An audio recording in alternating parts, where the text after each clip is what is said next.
I know everybody is pressed for time. I do believe in starting on time. Our pastor Aaron's part of us to change.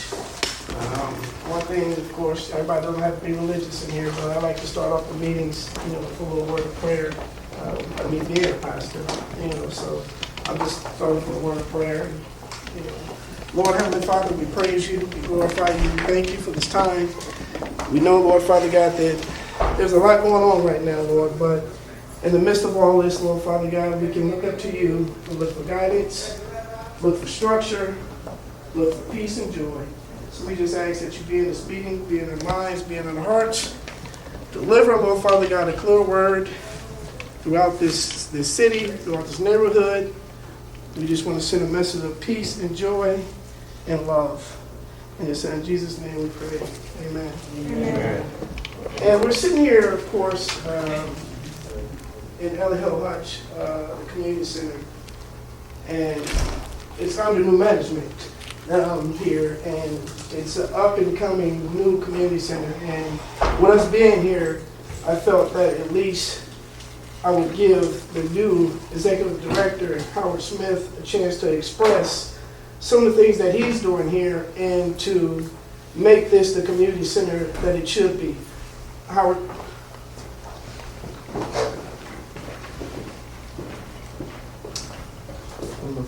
I don't believe that. Good evening, everybody. Good evening. I just want to actually really just welcome you here.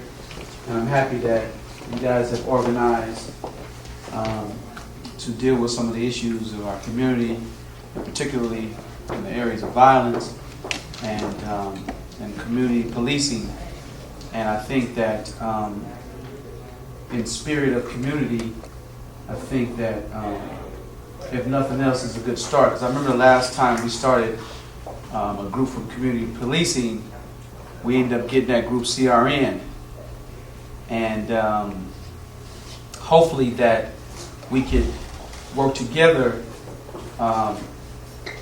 as a community, as a village, to help better our living situation here in the Western Addition, and particularly here around in these neighborhoods. So whatever I can do to help, my doors are open.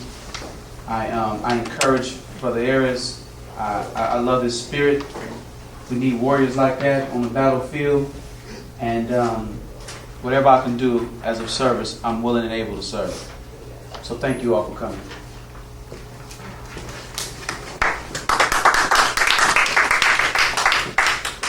So another thing is I want to do is just get a sense of who's in the community. We have city agencies as well as people from the community, but we all are one community. So we do have some invited speakers that I brought out tonight that we're all working on the same page, whether it's justice in different forms.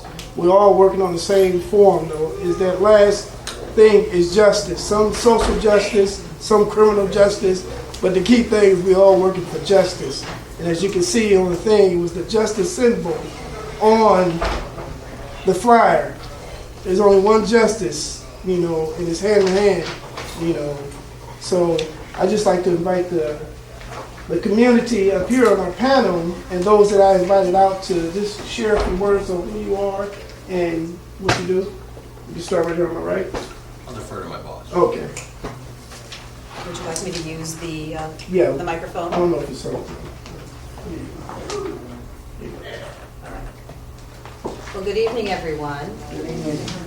I'd like to thank you for inviting me to come and speak with you this evening. I am Joyce Hicks. I'm the Executive Director of the Office of Citizen Complaints. This is a position that I have held for almost 1 year. My first year anniversary will be November 26th. And I have worked in the field of civilian oversight for 5 years. Prior to coming to San Francisco as your director, I was the director of the Oakland Citizens Police Review Board. So it is very similar work, civilian oversight of law enforcement.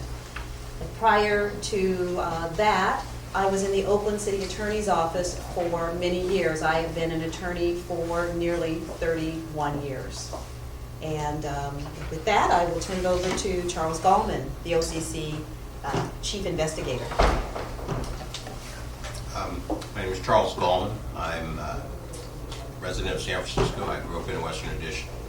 I used to go to Booker T with Lefty. So I'm older than probably most of the people in here, so I have a community background. I've been with the OCC for 20 years. I celebrated my anniversary in September the 18th, the day that I was promoted to the permanent position as Chief Investigator. My background, I was a military policeman. I practiced military law when I got out of the Army, and I represented veterans with other than honorable discharges. When this job was announced, I applied for it, and I was hired. And I like what I do. Someone has to monitor the actions of police officers, and that's my job. I supervise 18 investigators. They report to me. I report to the director. As we get along into this, our presentation or discussion, I'll be talking about what exactly we do. Hi, my name is Teresa Sparks, and I'm the president of the San Francisco Police Commission. The San Francisco Police Commission is the agency, the civilian oversight agency that oversees the OCC, oversees the San Francisco Police Department, all 2,500 sworn and non-sworn individuals. Also oversees organizations called the Control Special Police, which are a hybrid police force in San Francisco. The police function, I'll get into more detail, but in kind of general terms, the function of the Police Commission is oversight of the San Francisco Police Department. The Commission sets all policy for the Police Department and also administers all discipline for the Police Department over anything beyond a 10-day suspension. And so we handle all officer misconduct complaints that come to us from our investigation branch, and all internal investigations on officer misconduct that come to the department itself. I've been on the commission almost 5 years. I was appointed under the new Prop H. I was appointed by the Board of Supervisors. Prior to that, I was a member of the San Francisco Human Rights Commission for 3 years, in which I chaired 2 subcommittees, one of which oversaw environmental justice, environmental racism issues in the Bayview 120 subcommittee that's still going on, and as you probably know and probably have read, a problem that has nowhere near been solved. I've been president of the Police Commission about 1.5 years, and I'm happy to be here. I'll be happy to answer any questions after I make a brief kind of overview of what the Commission does, and then we can get into substance about violence prevention and what's going on in your community and in the city.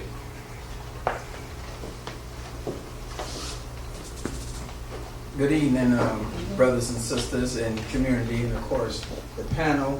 And we thank Ellie Hill for allowing us to meet here. Like always, the Black City Hall is the place to be when it comes to dealing with community issues. I'm Daniel Landry, a community activist, born and raised here, 40 years old, and it's my thing is with community policing, as it's been said before.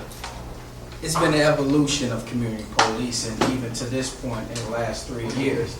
Actually, you have a lot of people working behind the scenes to continue to make sure that the police is being held accountable, but also the community is being held accountable, because it can't be no one-sided thing. Today, the challenges that face all of us is that who's ever not doing their job, whether it's an officer that works for the San Francisco Police Department, or whether it's someone who's a janitor that might work at a gym recreation center.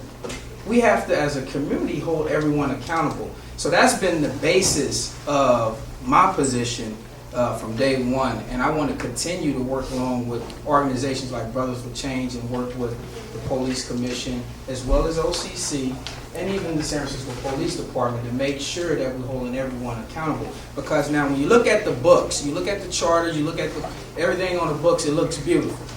We have some of the best language of law in the land. But like I shared with a task force group at Wake Forest University a few weeks ago, it doesn't mean anything if we don't hold people accountable and to what's on the books. So thank you for inviting me, Eris, and I'm here to help everybody out. My turn? Okay, I don't actually need this, I don't think. My name is Belinda Kerr. I started at Northern Station about 2 weeks ago. I'm a lieutenant. I work swing shift, so I'll be around at night. I've been in the department for 24 years. I started here at Northern. I trained when the station was on Ellis. So I've been in a variety of positions. I was a detective for a while. I've done all kinds of different things, administrative and patrol. I grew up in the Haight-Ashbury. I went to Polytech High School.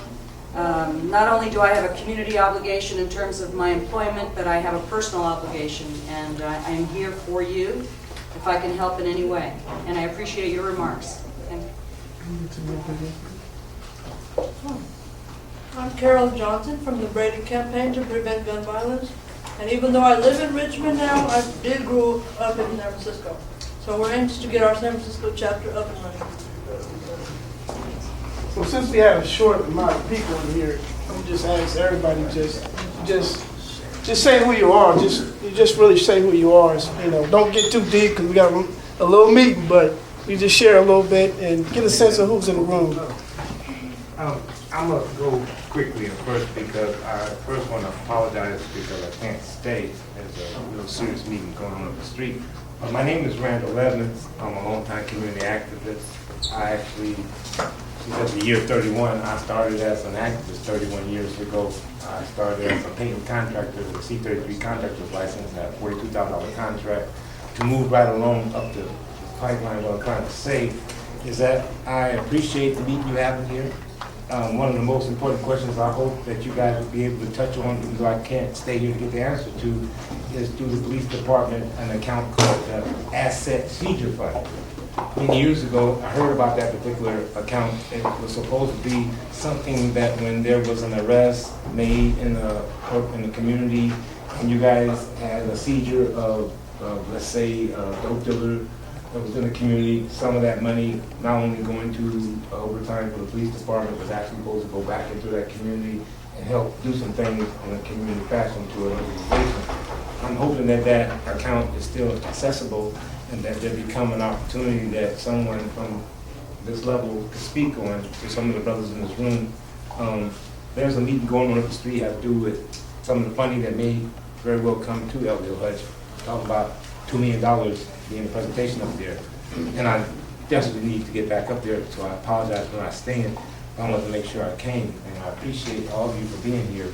You know, I too is a victim of violence. You know, my son was shot in the head twice right in front of me in Patrol Hill Projects about 6 years ago, and through the grace of God, he survived it. Didn't quite get the message, so he's still doing time through the federal system, but I just want you to know that I am very interested in working with these brothers, and hopefully we can move forward. Okay? Thank you. There's a- Where can you be reached? Excuse me? Where can you be reached for an Probably at 850 North Grand. I don't go there. I mean, sometimes I actually get a little bit excited, but my phone number is 415-374-1007. And it's Randall Evans, right? Randall Evans. All right, I'll see what I can do. Middle initial E, sir. Thank you. I've seen a lot of you. I think you're real good. There's another gentleman that I invited out to God bless speak you that's guys. sitting out here in the back. Sure. My name is John Flores, and I'm actually the Violence Response Coordinator with the Department of Children, Youth, and Families. Can you hear me? Yeah, okay, now. Okay. So I'm the Violence Response Coordinator with the Department of Children, Youth, and Families. DCYF is one of the departments that actually funds nonprofit organizations in many different categories, and again, I'm the one that kind of oversees a lot of our violence response programs and intervention programs.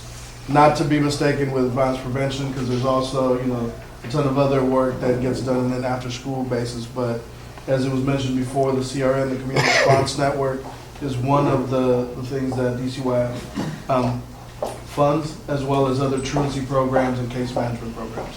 So again, also with the pastor's invitation, I came out to see and to listen, obviously, as to how we could all work together on the issue of violence prevention. And then the young lady. I'm Brittany Ruiz. I'm Violence Prevention Coordinator with DPH, Department of Public Health. And we funded Brothers for Change for this community action team. And I'm here to support anyone I can. I'm Pastor Dan Solberg. I'm pastor at St. Paul's Lutheran Church. We've spent an awful lot of time over on the corner of Goff and Eddy for 140 years. And we decided that it was much more fun here in the Fillmore. And so we moved into the Fillmore about a year and a half ago, 2 years ago. In that short stretch of time, I've had a chance to certainly learn a lot about the community, about the arrangements, and one of the things, and I'd like to honor my connection with my brother Daniel here. One of the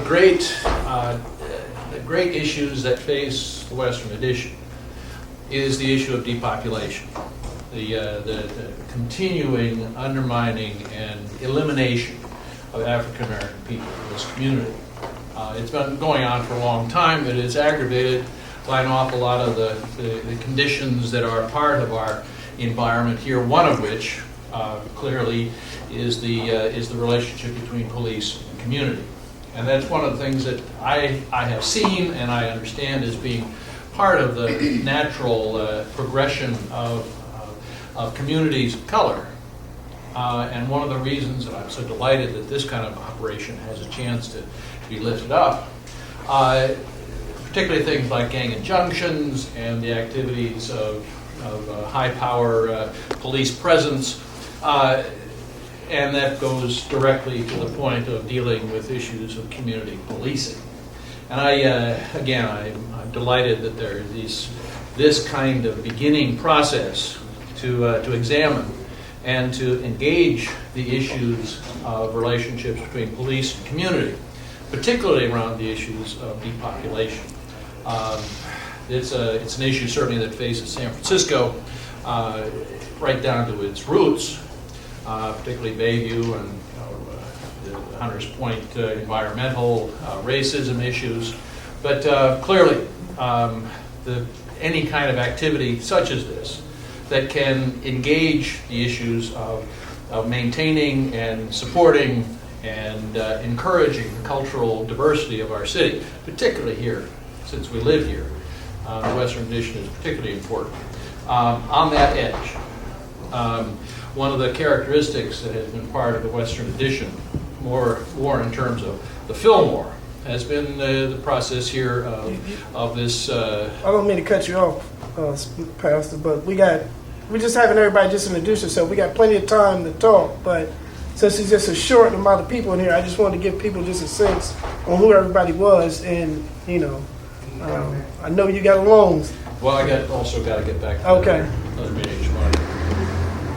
My name is Kevin Jefferson. I'm a judge advocate at Lefty Gordon Community Court, which is housed here 5+ years, and I also sat in this very room for close to 2 years as we formed the community policing, which is beneficial. But one of the things that took place was a lot of the members that actually sat here for 2 years to form the organization didn't become a part of the organization once it was formed.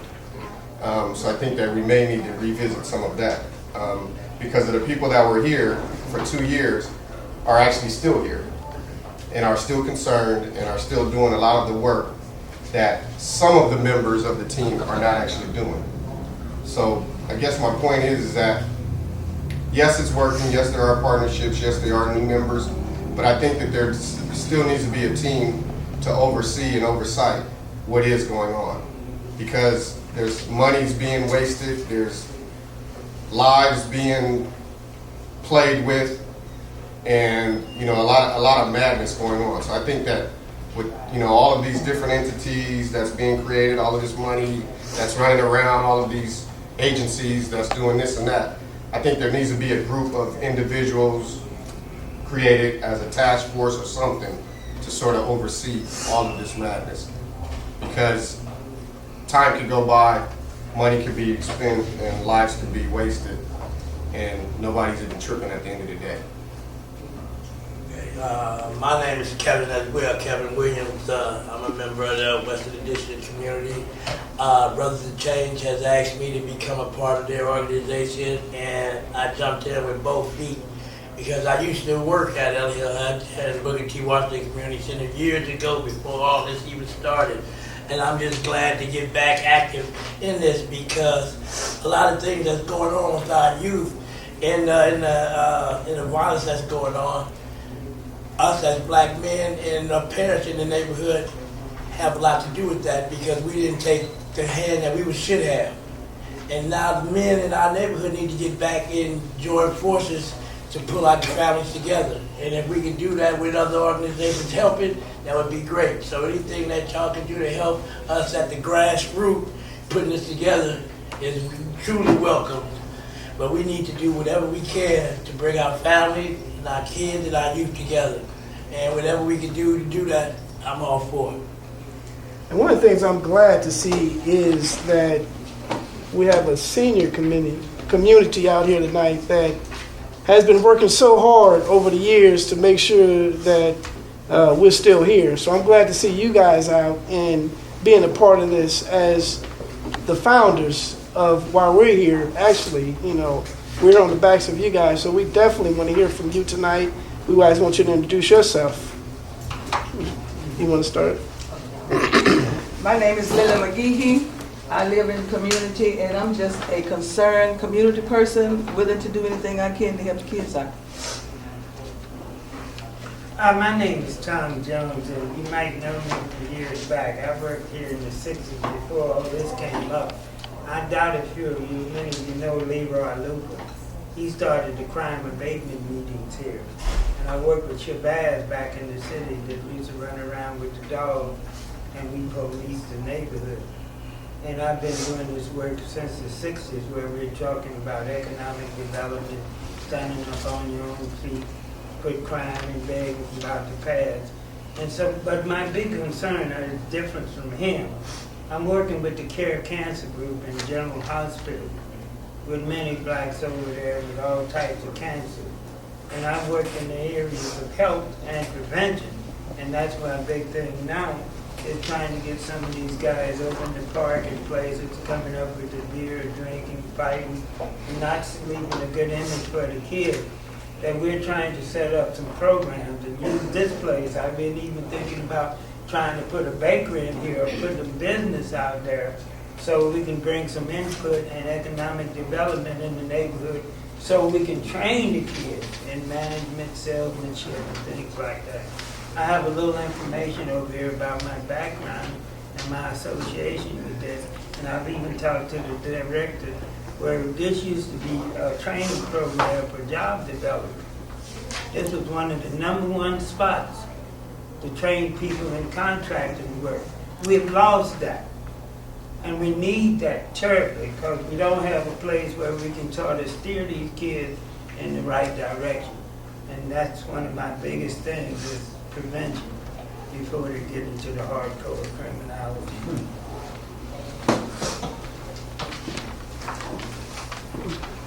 You young ladies in the back? Okay. Oh, my name is Nora Braxton. I live in the community, and this is my first time attending in a meeting. But I really want to say this. I'm from the old school. I believe in yes, no ma'am, yes ma'am, and thank you. That's what I believe in, and have respect for yourself in order to give it to others. I want that personally, because I do believe that. Yes, ma'am. My name is Ruby Bond, and I live in the community also.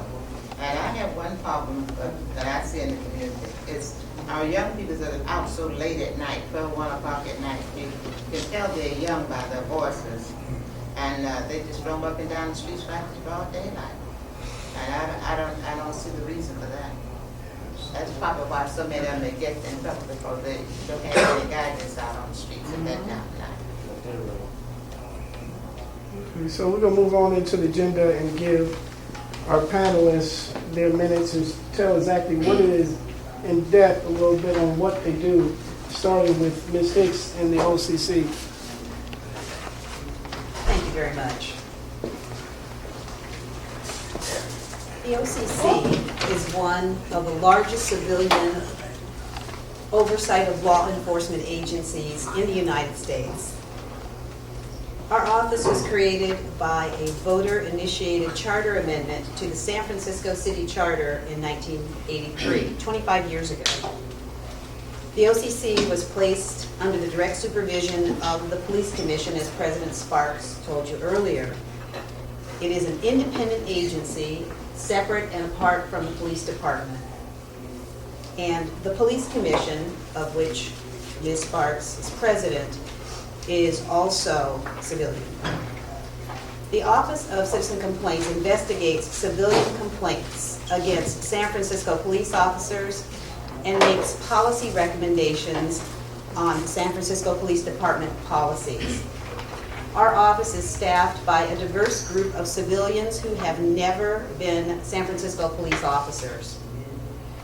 The office has a budgeted staff of 37 members, the majority of whom are investigators, as Chief Investigator Gallman described earlier. And the balance of our staff consists of attorneys and support staff. Our attorneys prosecute cases before the San Francisco Police Commission when we make a sustained finding that would result in discipline against a police officer of greater than 10 days.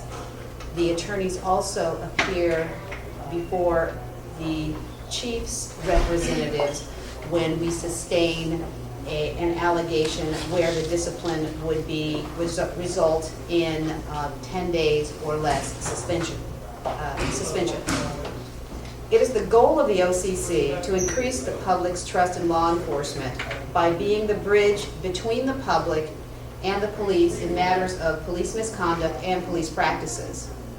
To that end, our mission is to ensure police accountability by conducting fair, timely, and unbiased investigations and making recommendations on police policies and practices.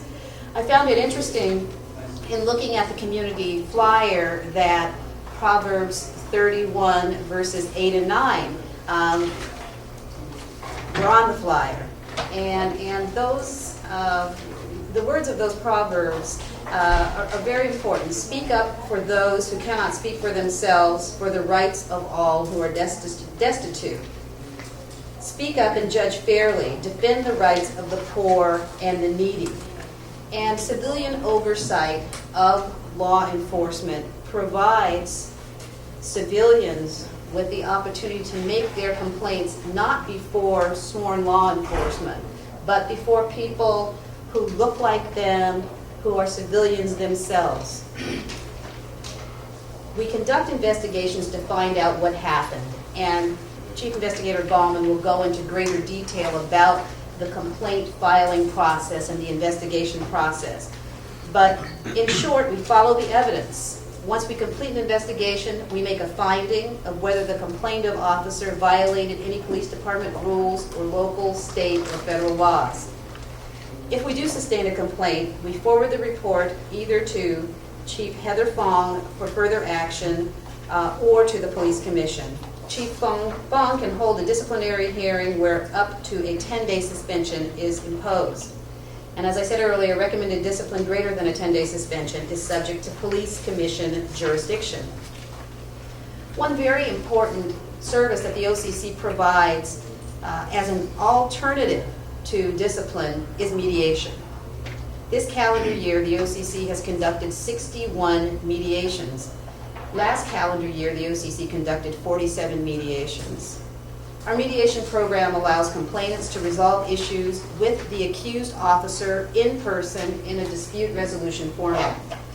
The goal is to bring the involved parties together in an effort to achieve mutual understanding. They can agree to disagree, but what's important out of the mediation process is that they achieve mutual understanding, and that is what we consider a successful mediation. The mediation program participation is voluntary, and both the complainant and the complaint of officer must agree to mediate for a mediation to go forward. And we have a partnership with community boards, and they provide us with neutral mediators for our mediation program. I'd like to share just a few statistics with you about our complainants and the complaints. Last year, we received 954 complaints and sustained allegations in 5% of them.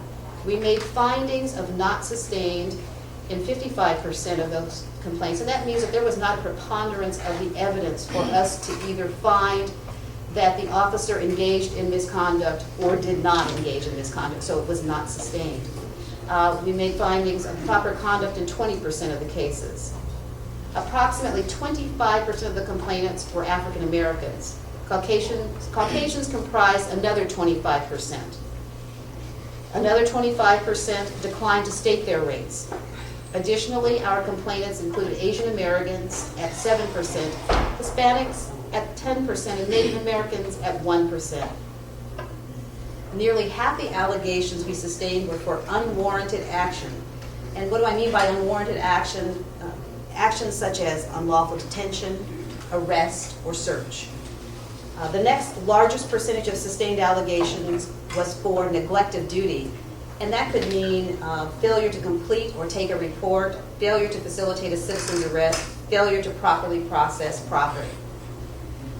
In looking at the types of allegations contained in the complaints we received, as opposed to looking at how we disposed of them, over 30% of last year's allegations were for unwarranted action. More than 25% of the allegations were for neglect of duty. Following were allegations of conduct reflecting discredit, which accounted for 22% of the allegations. Approximately 12% of the allegations were for unnecessary force. So far this year, that is in 2008, we have received 891 complaints. We're located on the 7th floor of 25 Van Ness. We're very close to the corner of Van Ness and Market. We're easily accessible by public transportation, and we receive walk-in complainants regarding police conduct from the public from 8 a.m. to 5 p.m. Monday through Friday. But we also have an answering service, so any time of the day or the night when we're not open, the answering service will take a complaint by phone. We receive complaints during our business hours by telephone, mail, and fax.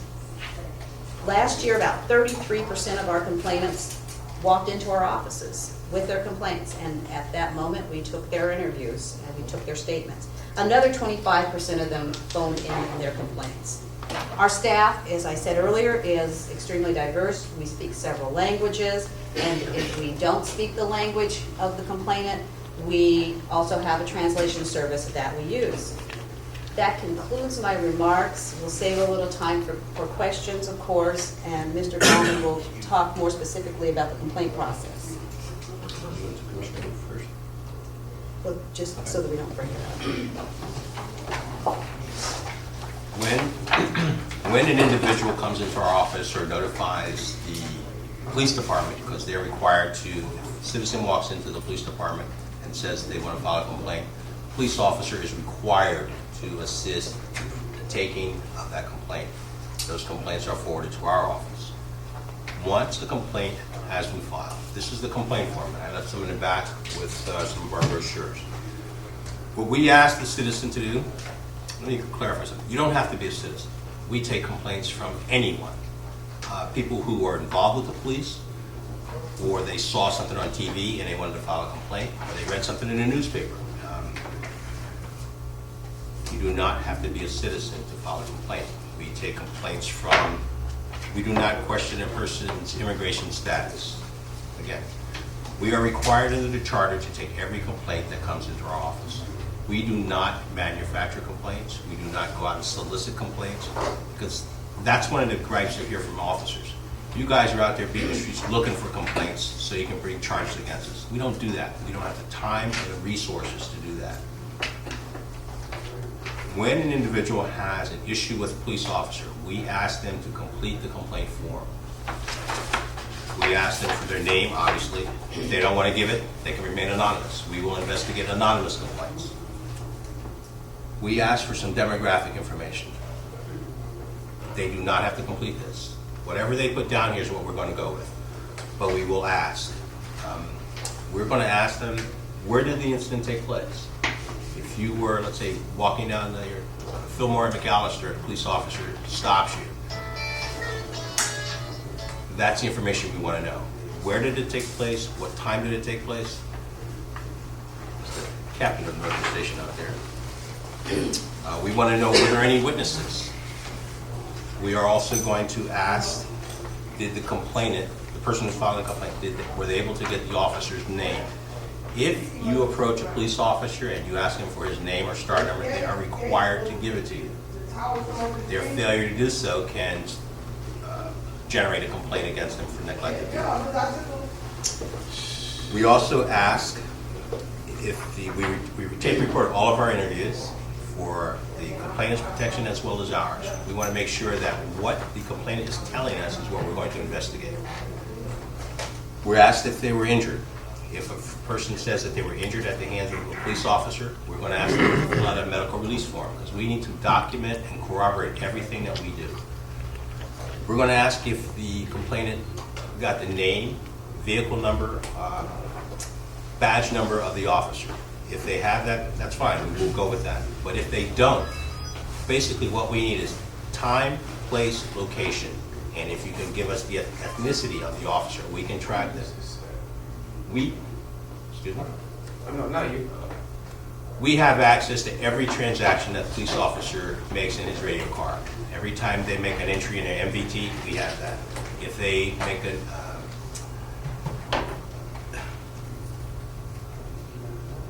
Radio broadcast. thank you very much. If they are responding, thank you, Lieutenant. Quite welcome. If the officers are responding to a dispatch call, we have that. We have a copy of the 911 call. We gather all of the information that is accessible, and we will also go out and canvass the neighborhoods. You will be surprised that your images are captured every day, hundreds of times, by ATM cameras, by stoplight cameras, by people with their cell phones. So we are looking for witnesses. Again, let's use the Fillmore and McAllister scenario. If there's a guy out there selling street sheet, we're going to try and find that guy. You know, so the citizen says, yeah, there was a man who was monitoring what happened, and I think he's out there just about every day panhandling. We're going to go out there and try and find that guy. We're going to, if the citizen says, while I was being detained, the bus pulled by. Okay, so we know the 5 McAllister stops there. We know what time this event took place. If there was a bus there, we're going to talk to the bus driver. All city employees are required to assist us in our investigation. We're going to ask the complainant, what happened? What is your complaint about? Once my investigator records the interview, has spoken to the complainant, we identify allegations. Citizen, what are you saying this officer did wrong? That's what we're going to be looking at. That's what we're going to question the officer about. At some point, we're going to interview the officer. In this county, city and county of San Francisco, officers are required to come. If I say, Officer Captain Cassiato, I want you in my office at 0900, Captain Cassiato has to show up. He has no choice. Their rules require that they cooperate with our investigations.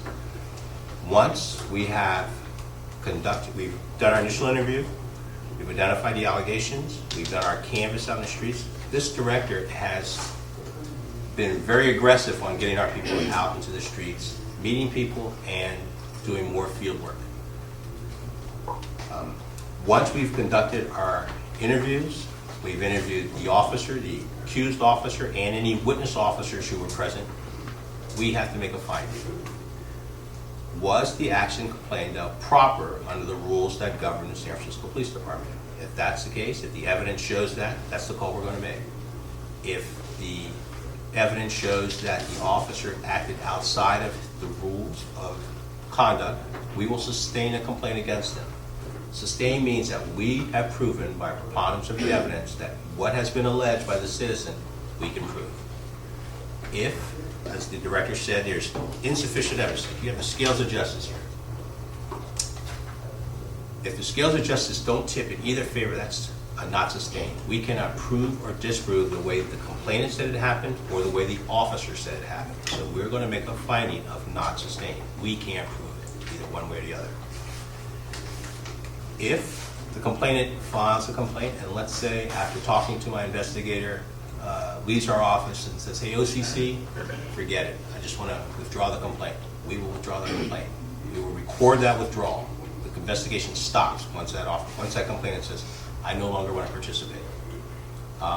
There are times when we will conduct our investigation and we find that what the officer did was correct, but the rules that he or she was trained under are flawed and need to be rewritten. That's where our policy analyst works with the department in changing the orders, changing the rules that govern the officers.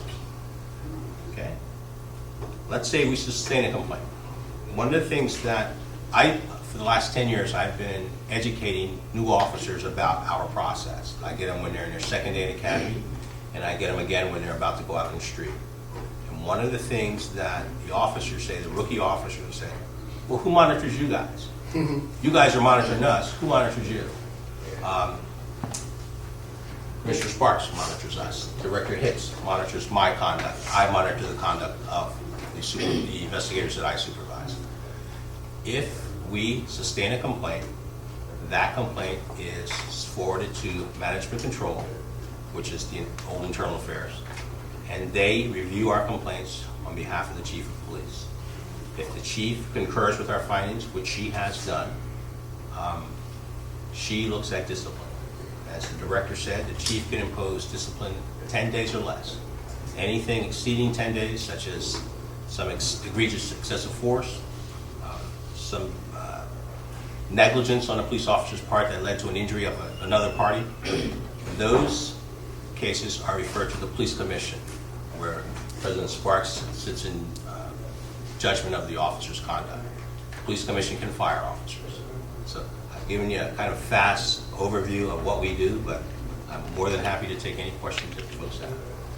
Let's go to President Sparks. Thank you, Charles, and thanks for that explanation. You need to understand that the citizens' complaint, I'll get into more broad about the police commission, but just want to add to what they're saying. The OCC has a parallel organization within the San Francisco Police Department called the Management Control Division. Management Control Division in other departments and used to be known in the San Francisco Police Department as the Internal Affairs. You probably learn a lot about the internal affairs by watching Law and Order on TV, but it's kind of a similar kind of thing. And the Internal Affairs, or MCD, investigates allegations of officer misconduct or issues within the department that are not reported by citizens.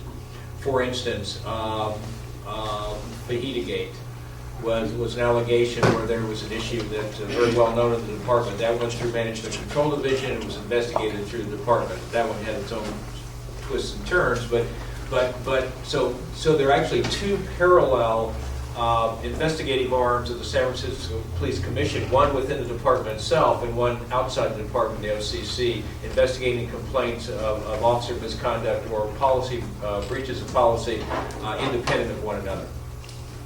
The San Francisco Police Department is one of the older, or San Francisco Police Commission is one of the older civilian oversight commissions in the United States. We have records that go back about 125 years in our office, actually minutes of meetings of police commissioners. And I'm jealous to say that one of the former police commissioners in around 1900 has a lake named after him in Golden Gate Park, and I'm actually going for a lake myself. Its primary function is oversight of the San Francisco Police Department. We set all policy for the San Francisco Police Department. Interestingly enough, we actually set policy for San Francisco Police Department as opposed to the mayor or the Board of Supervisors. The only way the mayor can do it is by executive order. The only way the Board of Supervisors can do it is by city ordinance. All other policy is set directly by the San Francisco Police Commission. Also, all discipline above 10 days suspension is set by the commission, and the way that works is a case that's been sustained or allegations have been verified through either the MCD or OCC come to us. We assign one commissioner to take evidence. That commissioner holds an evidentiary hearing Much like you would imagine, that commissioner serves as essentially a hearing officer or a judge. The officer has lawyers, the department has lawyers. We go through the entire process, and then the results of those hearings or the transcripts of those hearings are brought to the entire commission, and the entire commission votes on penalty. The commission can suspend an officer, can anywhere from acquit an officer of all charges, can suspend them anywhere from 11 days up to termination. And we've done just that. This commission has terminated officers and suspended a number of officers for a number of different periods of time. In addition, the charter, the San Francisco City Charter, says that the chief of police reports directly to the San Francisco Police Commission and to the mayor independently. And either the mayor or the San Francisco Police Commission can fire the chief of police in San Francisco without the authority or authorization of the other. So the mayor can fire the chief independently or unilaterally, as can the police commission without consulting with the mayor. So that's the other function that we have, is direct oversight of the San Francisco police chief. This year is kind of an exciting time for the San Francisco Police Department in that we've been conducting for about the last 18 months a series of studies on various aspects of the department. There's so far 11 studies have been performed on the department using outside consultants from around the country, experts. One of them is called the Gardner Study, which is a report on the technology and the IT systems of the San Francisco Police Department. There's one called the Fair and Impartial Policing Study on racial profiling of the San Francisco Police Department. There's one on surveillance cameras. Initial study's been done. The final study will be out in 2 weeks on the efficiency and effectiveness of surveillance cameras by the department. Another one you may have heard is on foot patrols. Another one is on district boundaries, and what will we do with district boundaries in the future? Will we have 10 district stations as we have now, or will we have 5 district stations as recommended by the consultants, or will we have something in between?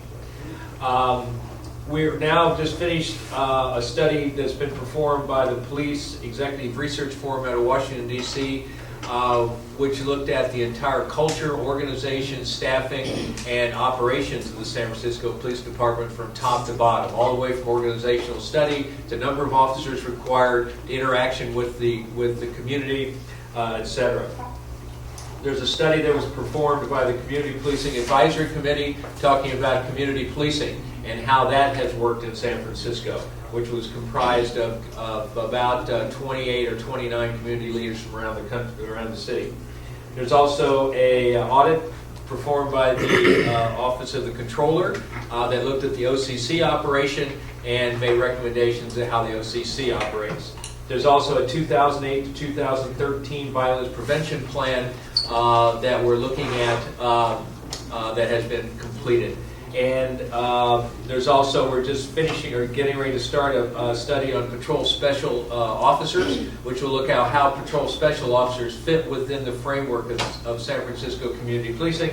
And to kind of an envelope, kind of pulling all this together, is the San Francisco Police Commission, along with community members and members of the department, created an entire new vision plan for the San Francisco Police Department to take it into the next century. All of these documents are completed. All of them have recommendations, and now what we're going to do is combine all 11 of these documents together and come up with one set of recommendations for the future of the San Francisco Police Department over the next several decades. In addition, and I've been talking with Daniel about this for several years, there's also a violence prevention plan that was prepared by the African American Community Policing Relations Board, which will now be part of these 11 studies. This will go into the mill as far as the other studies as well, and this will be considered, and the recommendations in this study will be considered in addition to the recommendations by the Policing Forum out of Washington, in addition to the community groups, in addition to the various consultants that we've brought in. This is the time now to bring this plan back to the surface, to put it in the mix, and to look at its recommendations along with the recommendations made by the various consultants from around the country. We'll be talking to Daniel, we'll be talking to other people about this study and about their input and some of their suggestions. Some of them are excellent suggestions. That's not to say we're going to adopt this study in its entirety. It's going to be considered along with every one of these other studies. This year, homicides currently, I believe, are 94, as compared to around 91 or 92 last year. We're ahead this year than we were last year, same time. Part 1 crimes we saw last night in the presentation are up as well. Part 1 crimes being egregious crimes, and that's citywide. Interestingly enough, shootings in the city of San Francisco are down almost 30%. And so it's interesting to note that shootings are down, homicides are up, Part 1 crimes are up as well. So we're trying to look at that and analyze exactly, what that means. As far as guns, we've taken about 30% more guns off the street in San Francisco this year than we did last year, and that could account for the number of shootings going down.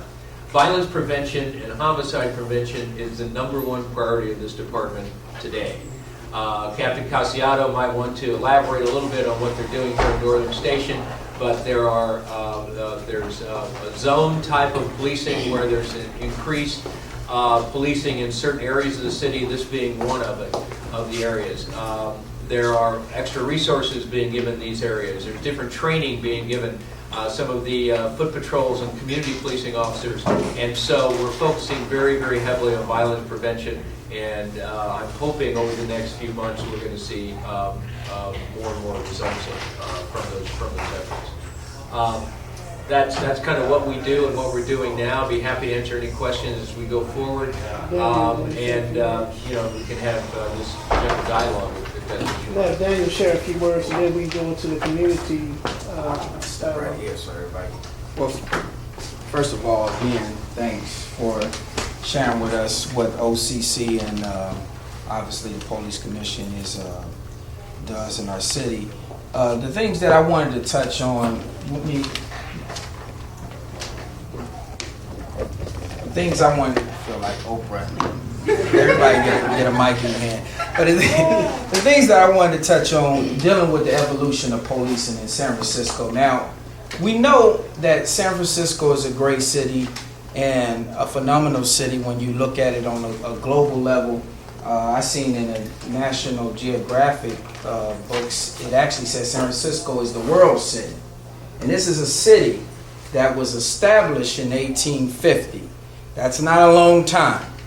So a lot of times we look at our city and see results, but we're not really looking, I think, in terms of how it once was and where are we actually going. Now, when you talk about law enforcement and policing, I read where it said that, you could consider Jesus the best police officer ever.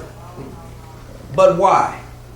It's because Jesus had spiritual authority, and Jesus brought a spiritual word that would in itself keep you from not doing unto others what you would want others to be doing unto you.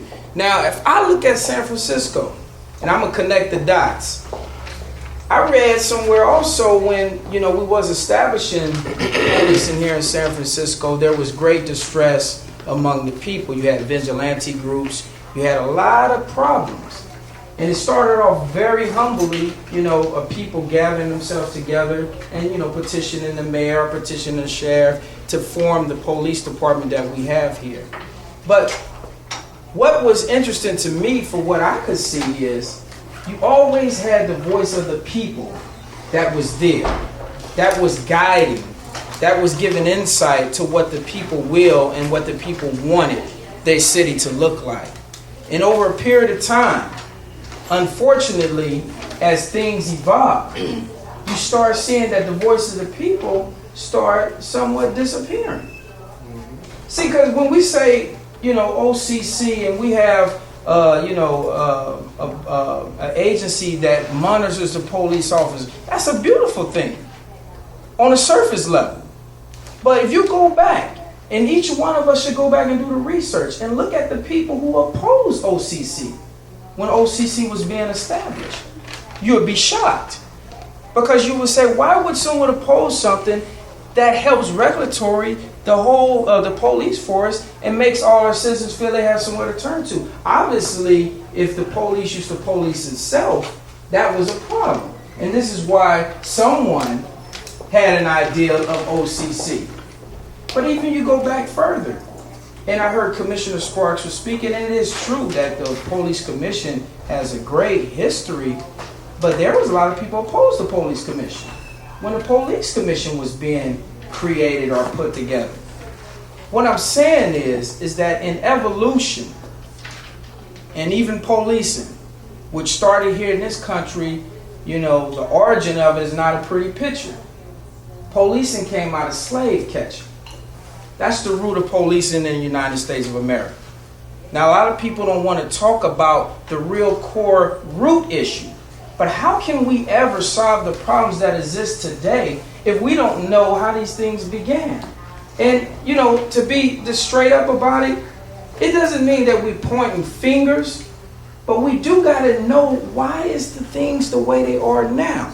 If you look at the gun violence, you look at the drugs, you look at the years of these things coming to the public's eye, and you hear our president say, you know, there's a war on drugs. There's a war on gangs. Well, the timing was very interesting because in 1993, after the Rodney King riots, similar to the 1965 riots that happened in Los Angeles, there was a report that was done. Back then in 65, it was a colonel's report. And they said, and they came together just similar like, you know, any report that we study and we look to today, that look, if we don't integrate African Americans into American society, it would be impossible to integrate them within the next 2 to 3 decades. This led those in position to put them in, you know, to work at a breakneck pace to apply policy that necessarily didn't serve people interests, it served business interests. So now we're in San Francisco, and it does seem to me that one of the greatest, you know, tragedies is that we speak about the murders, and it seems like it's really nothing we can do. And it's because, in my judgment, is that the people voice again is not loud enough. We have to understand that we're their boss. They'll tell you, ask them. We're their boss. At the end of the day, you can put a complaint in with OCC, but you can go a step further and change the policy of OCC. That's not really just something that we should look at. That's like our duty. Because people sacrifice to put OCC in place. People sacrifice to make sure that the police commission and other regulatory agencies is working on behalf of the people in our community. So I think it's intelligent for us to always remember that the power is in the people. And when you look at anything dealing with government, and it was proven under the Bush administration, the absence of people participation, then all of a sudden government can be held hostage by a group, a clique, a regime, whatever. It takes us. And we should always remember that. When you're looking at your police force, or you want something done, well, the captain is here. He'll sit down with you. He would actually give you the lay of the land of here in the Western Addition on his beat and the officers that's up under him. But it's upon us to push and drive policy. And that's what we intended to do with the community policing plan. It was not to take nothing away from any other district. Some were saying, well, you might pull resources on the district. No, well, we have a serious problem during the Western Addition of young black men dying. So you have an issue where it's an extreme problem that caused for us to have some extreme resources allocated to that issue. And you can't tell me or anyone else to put resources in a district where you may have one murder in the last 3 years and don't put it in the areas like Bayview, Hunters Point, Western Addition, Fillmore, and Mission, where you have increased murders and doesn't seem like there's no ending in sight. So in closing, I just want to say, and you have heard it all your life, power is in the people, but it really is. Power is in the people.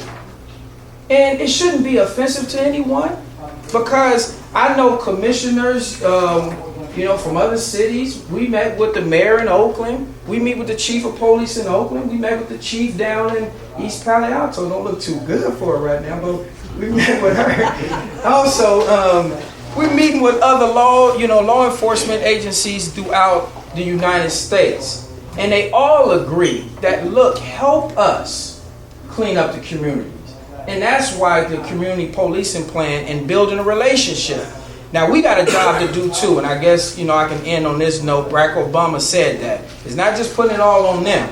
We have a job to do, and we shouldn't support anything out of our community that's against the law and that's harmful towards our community. That's our job. We got to check each other.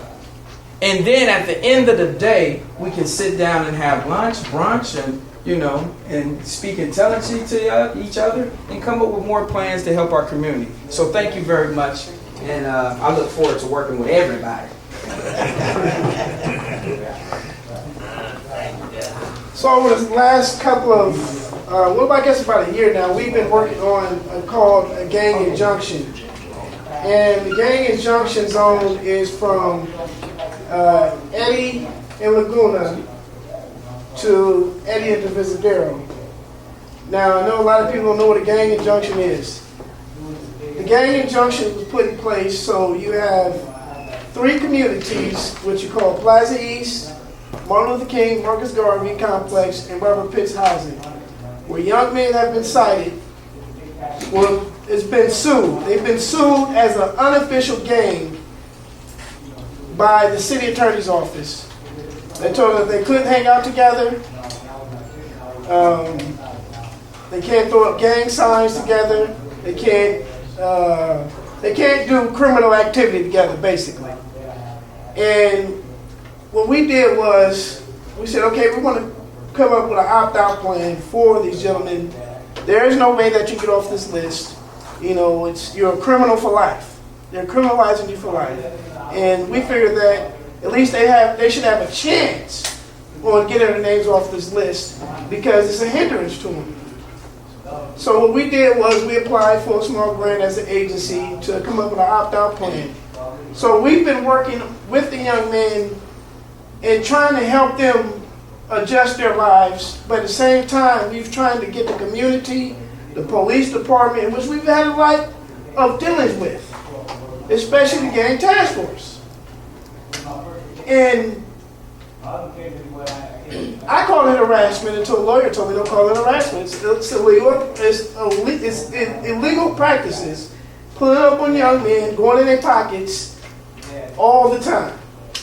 And these are underage young men, as well as some, you have search and seizure on some, but you have young men at the age of 15, 13, where the police are going in their pockets every time they see them. We have young men in Plaza East that we meet with Monday nights. One Monday night, they walk right out the community center, right after the meeting, and here come about 5 cars, harassment. And I told one of the officers, I said, can you give them a break? They just came out to meet. I don't care what they just did. That ain't my business. People sell dope down here. So that ain't my business what they doing. So, I'm understanding if I'm getting that attitude, I know the young men are getting that attitude. I've had officers take me to the station for a side ride and threaten to whoop me, and nobody can see it because I'm in the station. So I understand all this, and of course people don't really see, what's going on behind the scenes and things. And then I had another incident with an officer where I actually pinpointed him telling another gang member that another gang member just jumped his homie. So, and all these issues are coming up, and this stuff is serious, and what I did was I didn't just call the police department to come to this meeting. I called the DA's office, I called the city attorney's office to see how we can govern together as a community justice. Not just the police department, but as a justice, because the city attorney sued these gang members as an unofficial gang. But he didn't come out here and talk to the community about the violence. he just put in a gang injunction. So like I said, it's 3 complexes, but if I stand right here in front of Ella Hill Hutch, I can claim any one of those gangs. It's a gang called KOP, it's a gang called Chopper City, and a gang called Eddie Rock. I can't claim Eddie Rock on Plaza East territory on Eddie and Laguna, but I can come right down here in front of Ella Hill Hutch and yell Eddie Rock all day long. Throw up gang signs and everything. And there was an article in the paper not too long ago where it said when the police move in, violence then moved out into every other area. So the murder is going up everywhere else. So if you want to blame it on the gangs getting dispersed in this gang injunction zone, it can create a problem, obviously. So all I'm trying to do is get down to the bottom root cause of the violence, which we know is social development, lack of education. No matter what administration you go through, the first thing that they cut in politics is education. But yet we still build more prisons. Yeah. I don't know when we're going to get that out the book. And then we hire more police. I don't understand that. We got enough police that ain't doing what they need to be doing now. It ain't the job to hire more police. Why can't we hire more teachers? Isn't that a solution? You know, so basically I just want to, you know, like I said, I wanted to bring all the departments of justice to the table and see how the Western Addition community can work together. Besides I know we all got, you know, boards and commissions and things like that we got to address to and go back to before we create anything. But one of the things that we've been having a problem with is getting the community out to speak up. We have to get out to and speak up. You have to talk to your neighbors. Tell them to come out to the meetings. So we can create a change. So we can say we don't want a gang injunction, or we do. But we want to make sure what the clear parts of it is. Like you said, you see the young men and young ladies hanging out late at night. What are we doing about that? You know, so those are the type of things that we need as a community to come out and speak for what you want. Not from a department head. They're downtown planning right now something for our community and we don't know about it. But we're not part of that process. It's time for us to become part of that process and stand up and say what we want for our community, not what everybody else wants for our community, but what do we want for our community? Where do we see it down the line 10 years from now? Because they got a plan for what the Western Addition look like 10 years from now. But we haven't sat down and seen a plan. We haven't came to the table and been invited to the Planning Commission and say, what would you guys like to see? And those of us that are elders understand that movement happened and civil rights happened because the people came together and fought for that type of justice. So I just want to open it up now to the community. Captain Cassiano, would you like to share any words before we open it up? No, go ahead and I'll talk after. Okay. No. Anybody would like to start? I wanted to make a point. You made a point there, and like I said, I've been out here a long time. And last week they had 2 of them gangs got up there running and shooting and clowning, and nobody could say anything. Say that again. What I'm saying, the crime abating meeting that we've been doing this for over 35 years. The crime is there. Somebody has to do something. That's what community policing is all about. What can you do with these youngsters? There's some of them got the white shirt, some in the blue, and they doing all things. Where is the community protected? That's what I'm into. That's why I'm into the park. That's why I do the work that I do down there. But the community definitely has to be protected. That's what the community abatement meeting was all about, that I'm telling you about the 60s. We had these meetings every week. And we have to corral those children. We have to get them in, pull them off, and we have to protect the innocent ones. I've been in social work for 40 years, doing this thing, trying to get into this delinquency. And if we stand around and all the cats that get out there and they want that beer first thing in the morning, the kids don't have no fathers, no mothers, they start clinging. And that's what the thing is, that work that I'm trying to do to come in so we can have these community meetings and we can give assignments of what to look out about. That's what I was telling you about Shabazz and the Muslim back in the 60s. We walked the neighborhood. And you know me, I go in the park out here, I see them clowning, and I'm out there. And that's what we bond. I'm passing these things out. And you try to tell the people, get involved, get involved, get involved. What is your part in the community? But one is seriously, it's hard to get people that even care. And that's the emphasis that I'm talking about. And that's why we got to tighten up the ship. Here, Wilson. Okay, I'm Kevin Williams again, and I was part of the problem 20 years ago. I was part of the problem, and I have to say, going through some hardships, I've turned it around. And I've been clean for 3 years now. You know, I was a heroin addict, the whole 9 yards. I just want to say, because of the effort of Brother Harrison and Daniel, I have become a part of Brothers of Change. And right now, I'll be honest and tell you, it's 3 of us. This young lady right here, Tina, and there's a guy named Les Howard.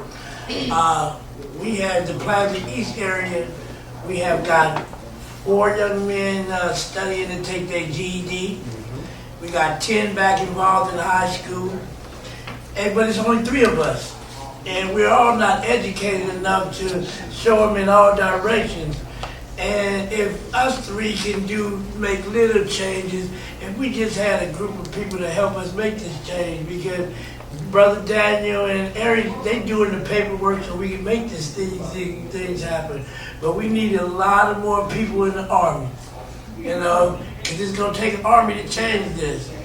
You know, my son, Dan Randall was talking earlier, my son got killed 6 years ago. You know, and that was the only boy I had in my life, you know. And that's when I'm embracing all the young men in the neighborhood as my child now. Because I don't want to see that same thing happen to anybody else's child. People might say they understand when you see a child get killed. But if you've never been down that road, you don't know how that feels, you know. It's a fact that we're supposed to go before our children, but when they go before you, you don't know how to deal with that. And so anything that we can do to change the violence and the gun use and all that in our neighborhood is mandatory. I'm glad to see these sisters here because that's just where we got our teaching from, the mothers of our coming up, you know. I lost my mother last year, you know. That's okay because I gravitate to anybody older than me who's willing to tell me something. And this is what we need. We need older brothers like myself, I told you earlier. We need our men to get involved because the women have been taking care of us for a long time. And it's time for us men to get up and put on our hats and do what we need to do. Because, you know, these women can't deal with these young men out here with these guns. And we shouldn't even have to ask them to. But us as young men, we got to, young men, old men, we got to put on our hats and get out of here. Because there definitely needs to be a change. And whatever needs to be done, I'm willing to do today. It helps keep me clean, first of all, you know. I'm glad I'm with the Lord again. And we need our pastors to get involved, you know. Some of our pastors are getting old now, and they're scared to pass the baton. But we got young brothers out here who can take over the charge. And if they're not going to be involved, then they have to pass the baton so we can get on with this fight. Thank you.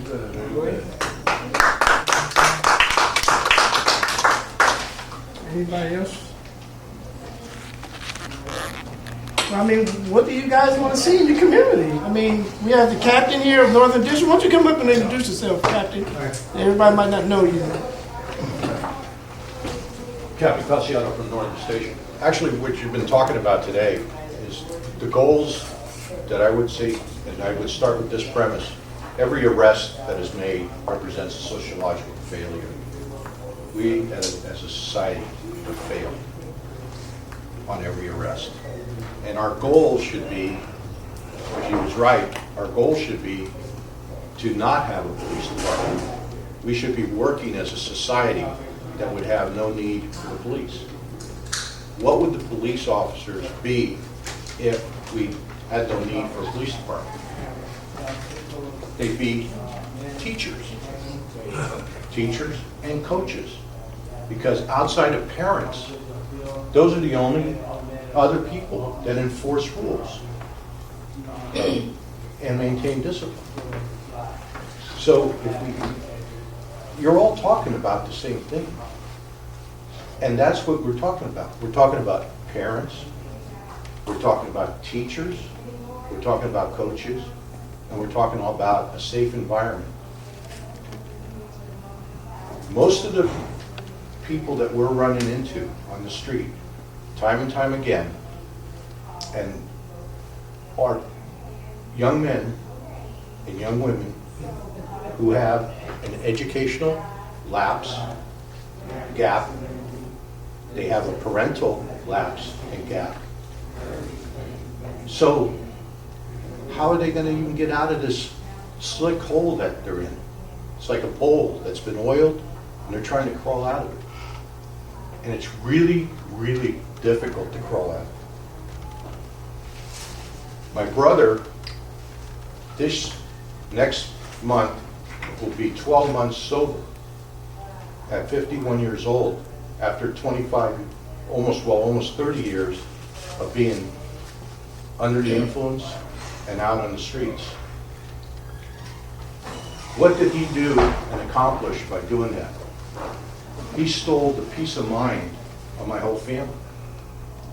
My mother just died earlier this year, but she died, she finally let go because he was now sober. Every day she asked about him 3 and 4 times a day. And I would have to go find him there.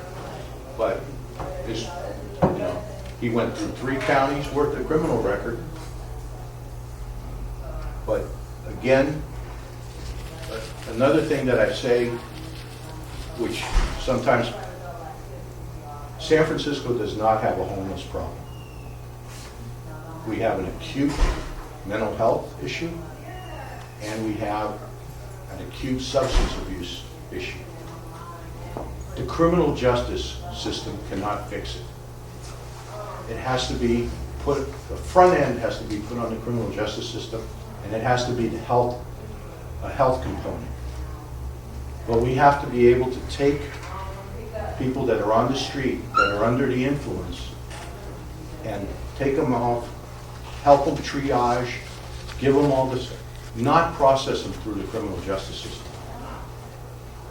Because when your mind is in a fog, it is really difficult to make a good decision.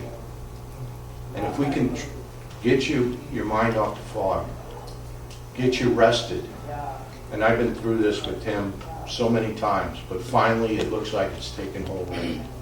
And I pray every day that he's not going to lapse. But very easily, and this is a lot of the problem.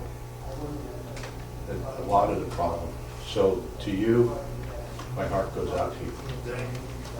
Yes, sir. I'd like to get your support. There's a building that's down there in Cincinnati. It's been empty for years. And over here in the park, I've got a friend. A lot of them have tuberculosis, and they're sick. And general won't hold them. They put them out because they don't have beds. Right. And so I'm trying to get the supervisors and some of the city and people rally up behind us to see if we can get this building and paint it and fix it up. To help some of these people. I mean, a lot of them are like him, 50, 60, 70, 60 years old. And they're sick and they're dying on the street. And that's why I'm working with General Hospital so we can get some support so we can get them in, get them screened and treated so we can provide some some help mentally and medically. So we can contain that and have them reach down to the kids. That's a simple approach. And I'd like to get the Board of Police Commissioners. I've been working with him for the last 2 years. And we need that community support, not only in this community, but as many people that know me will attest to. We've worked all over the Tenderloin. We've worked down in Richmond. I've been all over the city, door to door, trying to find jobs. And if we can get the support of the, like he said, the justice, the criminal division, working with our efforts, working out at General Hospital and with the university, it'll be a big help for our efforts. I just came from a meeting that Supervisor Duffy was chairing, and he was actually speaking to that point about that and the capacity issue. They turned him loose from the hospital. And we had representatives from the mayor's office, the health department, the district attorney's office were present. This was at the church right there on the Lutheran Church on Church and Market, Yeah. you know, right on Church Street. Yeah. And that was the focus of the meeting. And I would really encourage Daniel to contact Nicholas King in Supervisor Duffy's office. And I think this is something that could come together there. That could be a citywide effort. Yeah. That could be. And we have an opportunity. We have a new board of supervisors that's coming in. I think they're sensitive to these issues. I know Commissioner Campos, who's now going to be Supervisor Campos. I believe all the counting is finished. Supervisor Avalos is one of my neighborhood friends, so I think we've had these discussions on a number of times around, and I think that you know, the new board composition might be much more sensitive to this, and because we have to really stop building the prisons and take the money that's in the prison system and put it on the front end of the criminal justice system and use it to prevent and not, you know, not justice to, should work hand in yeah, hand. it's work hand in hand. And I think if we stick to that goal and really kind of focus it, I mean, yes, the short-term solution is violence reduction. That's a short-term solution. It's not a long-term solution. And that's kind of, okay. Let me ask you something, Captain, just want to, and Commissioner, since you guys are both here.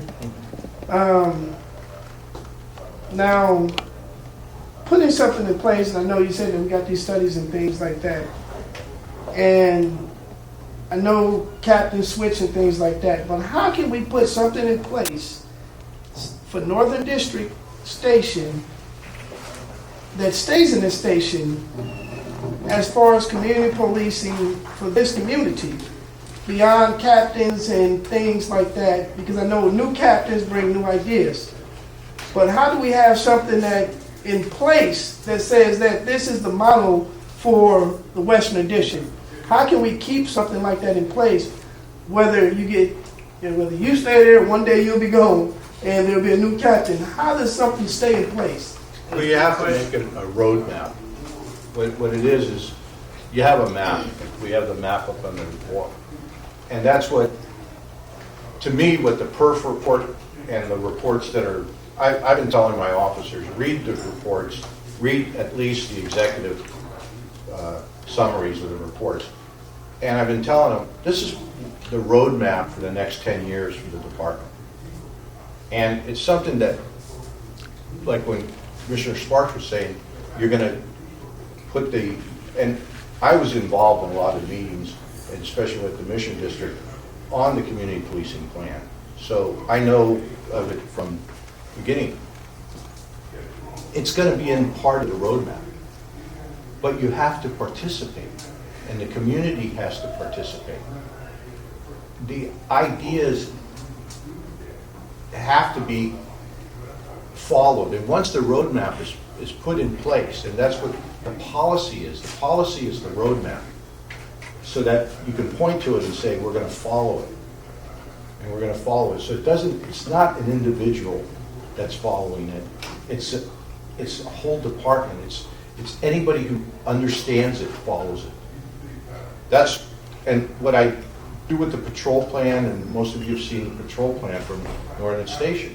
It's a roadmap. It changes with every transfer change, but everything pretty much stays the same as the sectors and the mission statement and everything it does. And every officer that comes in, whether it's lieutenant or any recruit officer, I always make them take Saturday and Sunday off. Monday morning they come in, 9 a.m.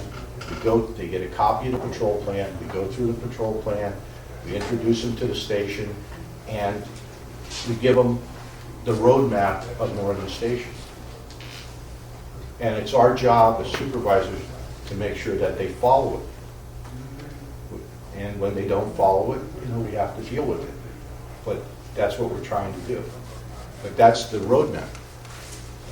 Supervisor Duffy today was making mention of, and when you say the Western Addition, it's really difficult, a lot of the programs, because, for example, our issues at Church and Market, and in that area there where there's a lot of issues, and violence and home, quote, drugs related to the homeless that are out there, and the mental issues, and several others. It's that 4 district stations come together there at the same point. So how do you coordinate all that activity? The Western Addition is really broken up into, it's 3 districts, Richmond, Park, and Northern. Why is Northern Station 1 block away from the boundary line? Do you know? I've been in the department 37 years, so I've watched a lot of the changes. Originally, Park Station was closed. So our boundary line was actually Divisadero. Out to Divisadero, and then Richmond Station cut across that way. So then when they reopened Park Station, then the boundaries are here. Because Northern Station used to be over on Ellis, and between Van Ness and Polk. And then they moved it out here because that was the plan at the time of closing Park Station. So, and I remember going through all that. And then Central Station being moved from the marina to North Beach. Pastor Ellis, you make a good point. That's an excellent question, because right now what we have is we have 11 or 10 desperate districts that are totally different. And they're operating within the boundaries of a very loose roadmap, but each district captain has a tremendous amount of autonomy. And one of the problems all these reports suggest is that there's not very good communications between the central plan and the individual plans, such that when the captains are rotated, then those ideas and those plans that those captains have, in many cases, go to the next district.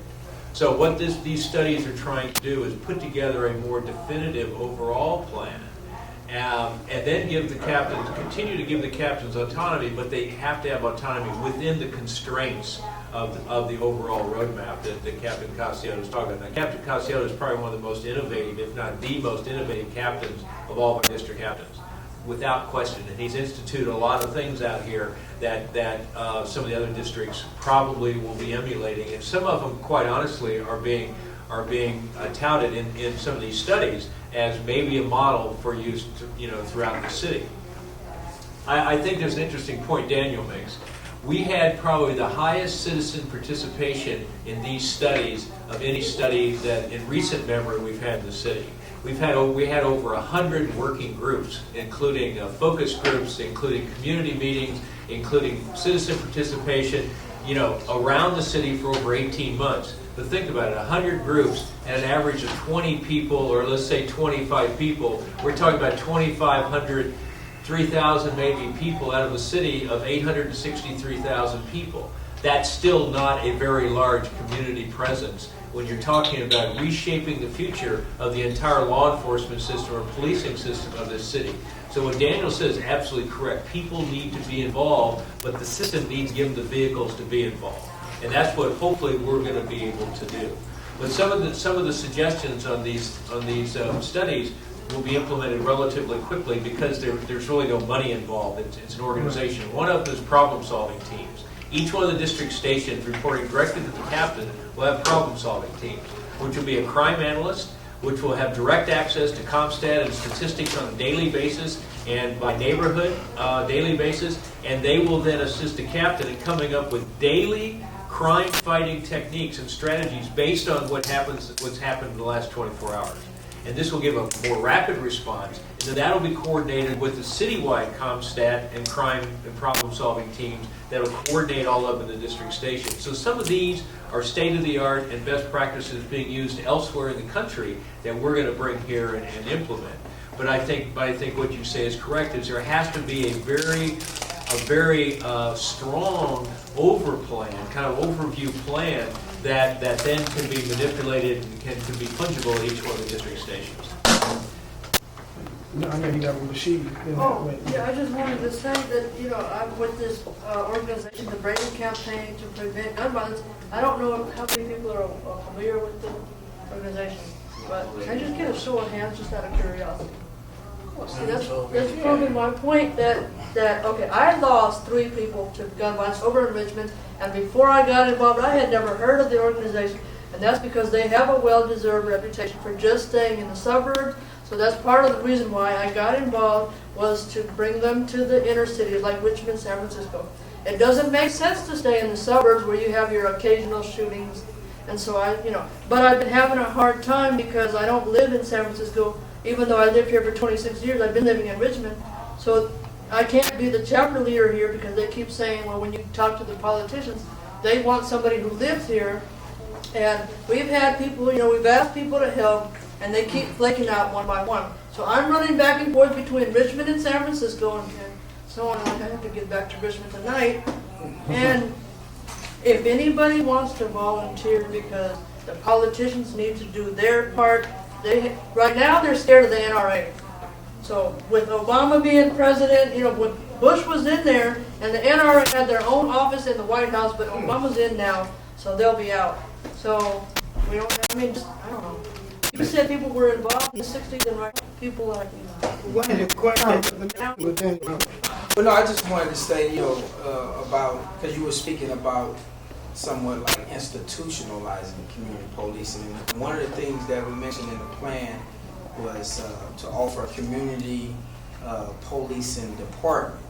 That would really solve what we thought and believed the overall question that how do you deal with a department that's a paramilitary structure, which means that you have to, of course, each captain have to be forthcoming and willing to work with planning. And that would, it doesn't reflect necessarily every community, because when this plan was written, it was written in a way that it wanted to deal with the issues that was affecting the community that was in most need. Now, it could be applied or implemented on a citywide level, and that's why we was moving towards what we believe was the best solution or best practice is have the chief to enter into MOU. But we got to go further than that, because an MOU at the end of the day, which, it's a memorandum of understanding, does it have a sunset that you already don't? I mean, it's something that we have to keep working for. Decades later, like what Commissioner was just talking about in terms of how our federal department is going to look. I think the community policing is no brainer. I think that basically all the departments is going to move to community policing, because it's going to become so much an environment where the trust is breaking down, where people are going to be forced to see that the community must thrive.